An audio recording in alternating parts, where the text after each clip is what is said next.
December 14 పునీత సిలువ యోహాను గారి పండుగ. వీరు ఒక పేద కుటుంబంలో జన్మించారు. చిన్నప్పుడే తండ్రిని కూడా కోల్పోయారు. వీరు ఎంతో కష్టపడి పనిచేసే భుక్తిని గడిపేవారు. తన తలంపు ప్రకారం గురువు అవ్వాలని కార్మెలైట్ సభలో సభ్యునిగా ప్రవేశించారు. కఠినమైన నియమాలను పాటించి క్రీస్తు ప్రతినిధిగా గురు పట్టాభిషక్తులయ్యారు. పునీత అవిలాపురి తెరేసమ్మ వీరిని మహిళల కోసం స్థాపించిన కార్మెలైట్ సభకు వీరిని ఆధ్యాత్మిక సలహాదారులుగా వ్యవహరించమన్నారు. వీరు కొత్తగా సంస్కరణలు ప్రవేశపెట్టి నిబంధనలను మరింత కఠినతరం చేశారు. ఈ నియమాలను కొందరు సన్యాసులు వ్యతిరేకిస్తూ వీరిని అవిధేయ సన్యాసిగా ముద్రవేసి ఒక గదిలో 9 మాసాలు నిర్బంధించారు. అలా వీరు ఒంటరిగా ప్రార్థిస్తూ అనేక దైవ దర్శనాలు పొందారు.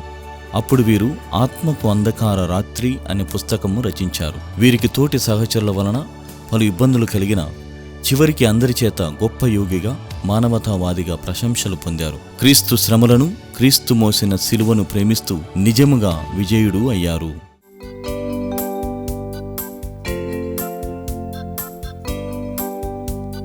పునీత సిలువ యోహాను గారా